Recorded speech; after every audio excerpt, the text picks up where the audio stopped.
So in this segment, we pick out some little nuggets from history that happened this week. So we try and keep it a bit varied and some interesting stuff this week. So we picked out a couple of little nuggets for you as well. And the first one, obviously devastating invention, but very, I think, worthy of being marked in history was in 1939. In this week in 1939, that is. Einstein, that genius. Well, not suppose he was, wasn't he? He was. Yeah. He still looked like a troll end of a pencil. Yeah, he did. Yeah, he had them at school. Remember that? Yeah, following on from our sort of Scandinavian thing, that isn't it? Little trolls. They have them over there, don't they? The little Einstein troll. But no, he sort of in 1939 this week he sort of told American president at the time, Teddy Roosevelt, wasn't it? Yeah, Roosevelt, that the atomic bomb was possible in terms of its build, in terms of building one. So which would obviously changed the whole landscape of the world forever, didn't it? Yeah. Really? Yeah, the air bomb. So yeah, unbelievable. You think about that actually. You think about it, that's like 80 years ago. God, Jesus. 80 years ago that was, and they managed to build. It's still classed as a relatively advanced weapon. So yeah, it's a bit of a funny one. It helps in some ways, I suppose, with ending the Second World War and everything else, but equally, not a good chapter in human history really, with that invention. Something that you can. That would make a really good TV program. Do you know I've seen that Man in the High Castle? Yeah, I love that. Yeah, really good. If Einstein had have found it, the possibility, and gone, you know what? I don't like that. No, I'm going to keep stum. Gone to FDR and said, you know what, mate? It's not possible. What would have happened then? Yeah, who knows? Yeah, it's weird, isn't it? Fascinated by stuff like that in terms of what if, little.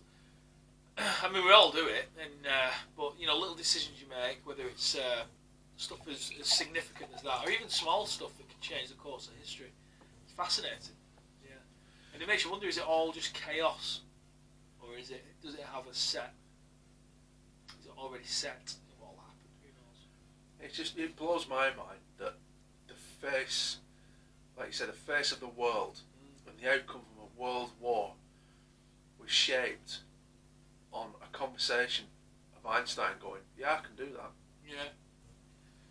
Yeah, I mean, it's well done, even though it's not been recorded exactly what he said, but it's well known that when the first tests were carried out, I'm sure it was Einstein that said this, I think it was, that said, or it might have been Oppenheimer.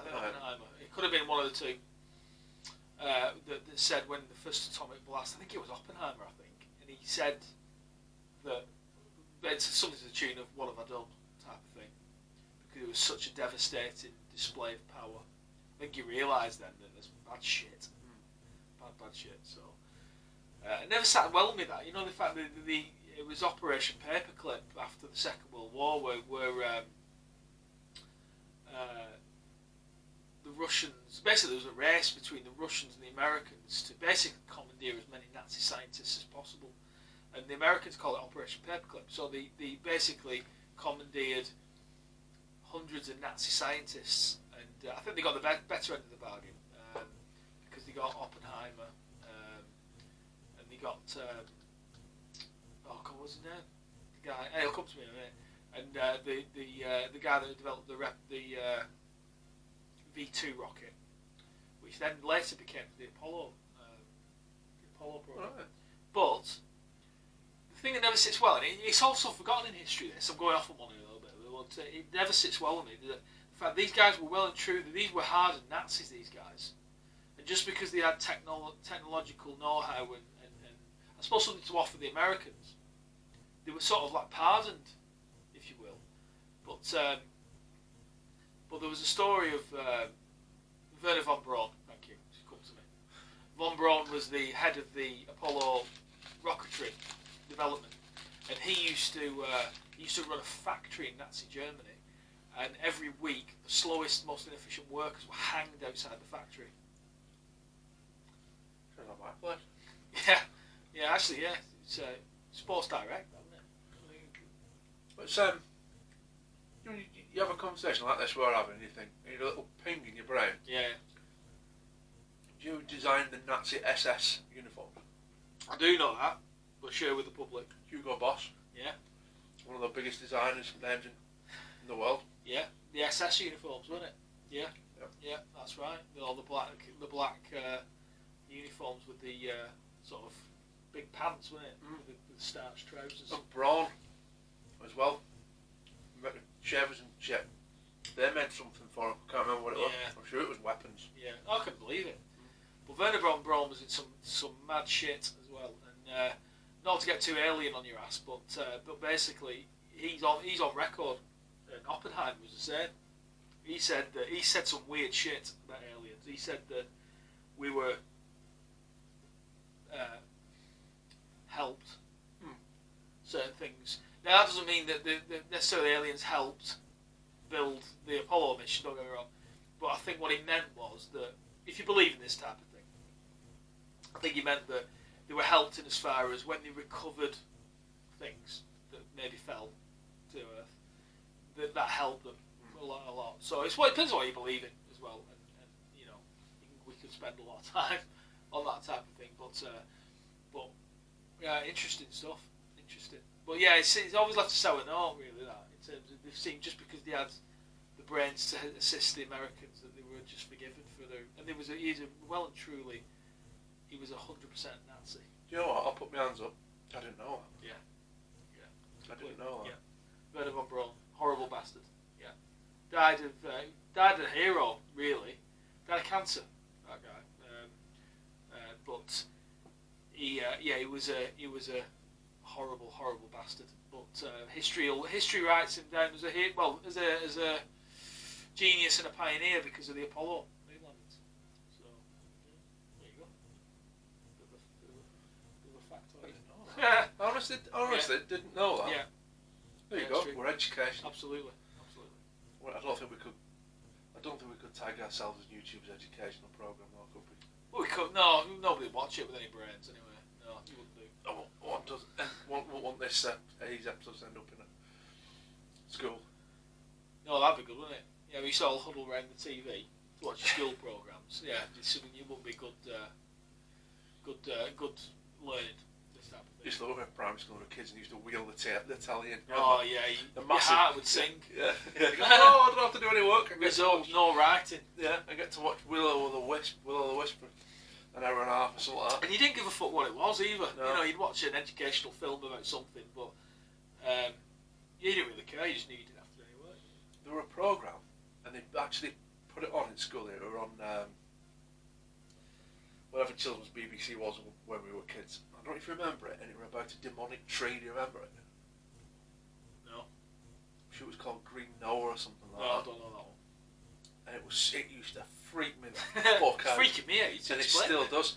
And apparently, and when they had it, bear in mind this was a kids program, yeah. And this has stuck with me for 40 years. When this demon tree was going to attack, a peacock crowed. Have you ever heard a peacock crow? Yeah. And it was, but like off in the distance, yeah, like echoing, and they knew that this tree were going to get up and start walking towards. Oh, God. And that was a kids program. Yeah, that sounds horrible. And that stuck with them and fucking Moomins. Yeah. Have stuck with me forever. I like traumatized. Oh, evil bastards. Yeah. No, I like the Moomins. But yeah, you're right. There's some the programs back then. They were a little bit freaky. Yeah, they were a bit freaky. I had a nightmare when I was a kid about a Moomin. Did you? I can't look at them now. I dreamt a Moomin came out at gas meter in our old house when I was a kid, and it had the bottom half of a space opera, the head of a Moomin, and like vampire fangs. Oh my God. And it went bouncing up the stairs to come and get me. And I must have had that dream when I was like 8 and 9, and I still remember it now. It's mad then, you remember stuff like that. Yeah, and I still remember it now. Yeah, I remember being in one of a plant pot outside trying to dig for a jigsaw piece that I had to get, and there was a mummy coming around the corner, like slow, you know, like they do on the films, like this, like a zombie, and he was getting closer and closer, and I was digging through this plant pot, and I had to get the jigsaw piece. Weird that out. Yeah, really weird. And while you're working it out, figure out how we got from atomic bombs to Moomins. Yeah. I don't know what's more devastating, to be honest with you. I I know, you're right. Yeah, I'm more scared of a Moomin than I am an A-bomb. Absolutely. Get crazy. Now, going off to the next one, we're sticking on the theme of violence. An absolute, well, I'm going to say it's a classic film, but it's one that sticks with you. This week in 1992, Under Siege was released. Oh, brilliant movie. Love that film. Yep. Love it. Back when Steven Seagal actually made half-decent films. He's just a weirdo. Yeah, he's a Russian citizen.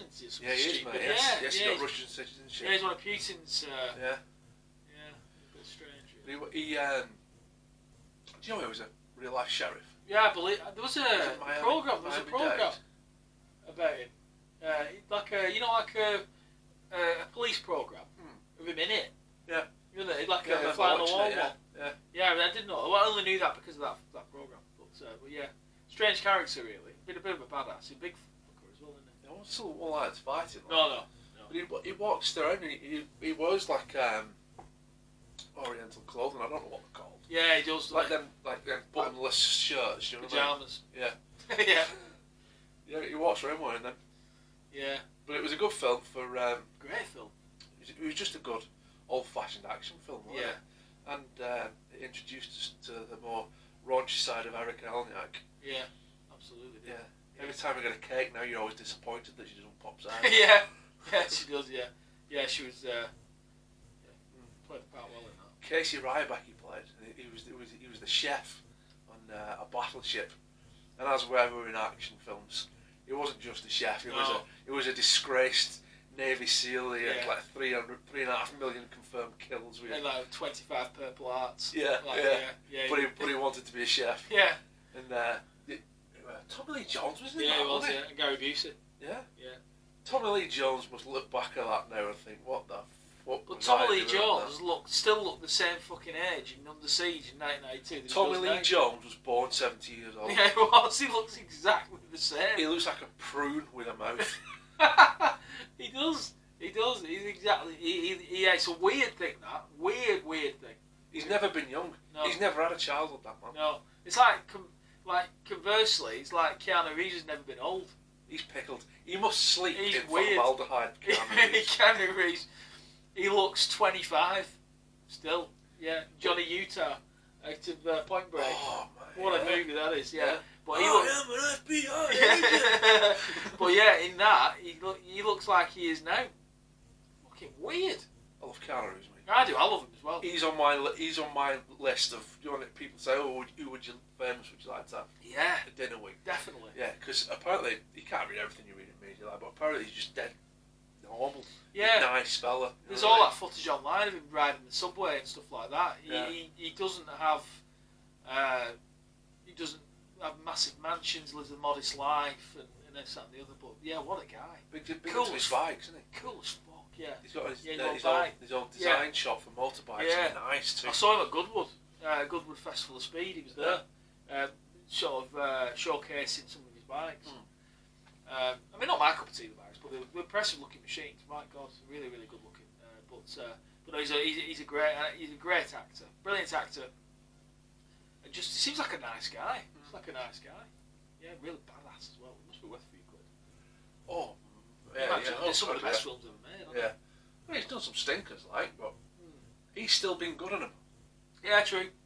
Yeah. I'd watch a film just because Keanu Reeves is in it. Yeah.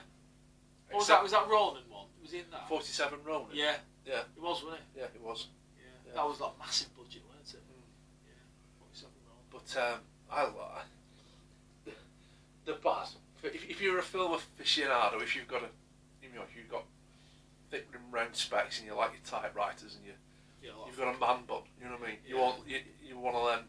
Oh, I don't watch anything that's not in black and white from 1912. The John Wick films. Great movies. Oh God, I love them. Brilliant I movies. absolutely love them. You can just put it on and just sit back and enjoy it. Yeah, I like. Do you know what? The closest thing I've seen is like the Taken movies. The maybe. Liam Neeson, the world's worst parent. Yeah. Considering how skilled he is, he's a bit shit about losing his kids, isn't he? Yeah. His missus. But no, they're good movies. Like this, them movies, they are what they are. They don't pretend to be something they're not. They're not maybe the best made, not the highest budget. but they're just good with good watch, aren't they? It's a good watch. Yeah. But yeah, you're right with John Wick. I was surprised at that. I thought, oh, go on, I'll give it a go. My, what a movie that was. Yeah. Loved it. Absolutely loved it. It's just the atmosphere they create for him, isn't it? Yeah. When he goes, where'd you get that car? Yeah. I won't spoil it for you guys. Where'd you get that car? And he's like, what's his name? He's a voice of Sid off Ice Age. That's what I know him Jesus. I don't know. from. You know what I mean? You just said that on camera, you know. Huh? You just said that on camera. I've got two. Oh, what's his name? Not John Guzamo? You know what I mean? I wouldn't know. I probably know him, but I couldn't remember his name. And when the Russian mobster and his son, he starts shaking when he's pouring him. This hard bastard Russian mobster. Yeah. He said, we call him the boogeyman. And he's Yeah. like, oh, yes. Yeah, it's great. Yeah. Yeah, brilliant film. So well done, Keanu, for that. Yeah. Really, really good. Yeah. Really I've good. not watched the third one yet. I want to watch No, I've not. No, I'll give that a go. Yeah, without a doubt. No, he's done well. Yeah, seemed like a really nice guy. Yeah, I'd like to go out for a beer with him. Yeah, it'd be good, that. Really, really good. Yeah. Come on, Keanu, get in here. Yeah, he'd pay. Yeah, he would do. He would, without a doubt. No, good films. Good films. But yeah, Under Siege was good. I suppose, but yeah, he's got a bit weird, I think, Seagal. A bit strange. But a bit of a crank. He did one with Michael Caine, didn't he? I can't remember. Michael Caine was an oil baron. Oh, God. And he was trying to drill on some fucking, I don't know, it was either like Native American land or Inuit land or something. And Steven Seagal is the most multiracial person in Hollywood history. Every film he's like half Cherokee or Yeah, he is, yeah. isn't he? Yeah. Half Japanese or half Yeah. something else. Yeah. Oh, I'm gonna fight for my people. He's a mongrel. Yeah, in this film with Michael Caine, he's like fucking half Eskimo or something like that. And Michael Caine wants to drill for oil, so Yeah, they can't have that. they can't have that. So he just blows him up. Played part of that, yeah. It would do. Just remembered then, thinking about a movie I watched recently with Keanu Reeves in it. Another one not very well known. It was about cloning. I can't remember the name of it, but that was a great film. Oh God, yeah. Trips over And it. he makes his family out. And after a car crash, Yeah. he brings them all back from Yeah. except one because he only had 4 pods. Yes, that's right. Yeah. And he had to eradicate his youngest daughter from the whole house. I was just going to say replicant, but I'm sure it is replicants. Something like that. Great film. Yeah. Well, it gone under the radar. A lot of people, I'm surprised. I'm not surprised because you're into movies and I am, but I think if I went into the office and said, "Oh, most people haven't even heard of it." Yeah. Great film. Really enjoyed it. Really enjoyed that film. So yeah, get that watched. Whatever it's called. Replicant, something like that. Yeah, I'm sure it's replicants. Yeah. Yeah. Yeah, good film that, wasn't it? Yeah. Before we use up 2 memory cards, I'll go back to the one with Michael Caine in it. Tell you who was in that as well, one of her last films before she went a bit.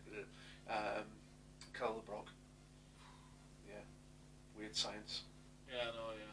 Good film, that. Very good film. Yeah. Couldn't tell you what it's about. No, Kelly the girl LeBrock in in the shower. Yeah. Yeah. Yeah, good film, that. Yeah, good film. Right, before this turns into a 3-hour epic, I think we better conclude our Oh yeah, I history think of the we're ready. week. Yeah, absolutely. So history of the week of the movie. So I think we're done now. Yeah. Good stuff. So I think having concluded that, I think it's time for this.